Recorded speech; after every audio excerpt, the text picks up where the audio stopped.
Hi guys, this is MT. This is for one of my members on our recently opened online community on school. The member has asked a question. All right, let's see what this community can do. I'm trying to find an M3 to buy and I might be onto one.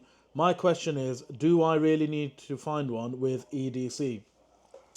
Now, for those of you who don't know what EDC is, EDC in a BMW term stands for electronic dampening control.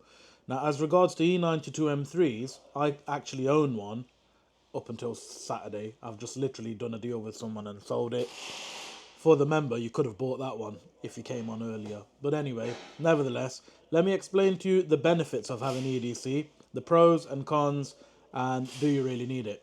So EDC stands for electronic dampening control. So how it works, you have a fluid filled shocker, okay, on a normal car, and obviously you go up and down the roads, and the shock absorber absorbs the shock via the fluid which is filled inside the shock absorber. How EDC system works and mag ride with Audis, very same thing, same technology. So the shock absorber has a magnetic rod going through the middle of it, and the fluid has iron filings inside it. Now, when you press the EDC button on a BMW E92 M3, what in turn that does is it stiffens the suspension up. Now, how it does that, basically the iron filings slow down the fluid rate, basically increases the viscosity of the oil, makes it thicker. That in turn dampens the shock, so basically makes it stiffer. Now, that is great if you've got an E92 M3 and you're using it for fast road driving, doing a couple of track days in it. I personally have got it on mine as well. It's a great function to have. But if your intention is to buy an E92 and straight club sport track it, you can go ahead and buy one without EDC. It's not essential for you because 9 times out of 10, you are going to go and buy an aftermarket system which is not going to be controlled electronically. That will just be done away with, and you'll have a stiff suspension, adjustable coilovers. My E92 actually has got a KWHA kit, which is a height adjustable system.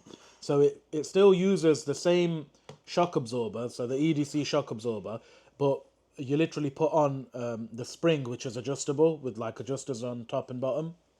So you still keep the original shock absorber, so your EDC works, but you can lower the height of the spring, so it works really well. And hopefully the customer that's bought it is gonna enjoy that. But yeah, the answer to your question is, do you really need EDC? Well, that's down to you. If you think you need EDC, then go for it. The benefits are, like I said, fast road driving. You can go from picking your kids up from the school to going down a country road very, very quick, and it will be a sports car.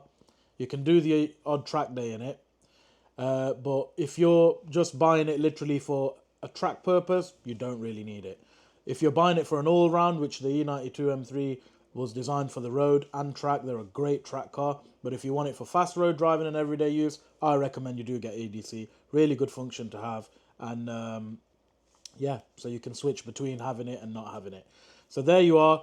I hope that answers the question. I hope that answers your question. And stay signed into the community, guys. The link in the description, click it. It's a free online community. I will be coming on at least once a week and answering all your questions, and you'll have access to me and my whole team. So I hope you enjoyed that, guys. Like, share, and subscribe. GTech Motorworks. This is MT. Click the link below.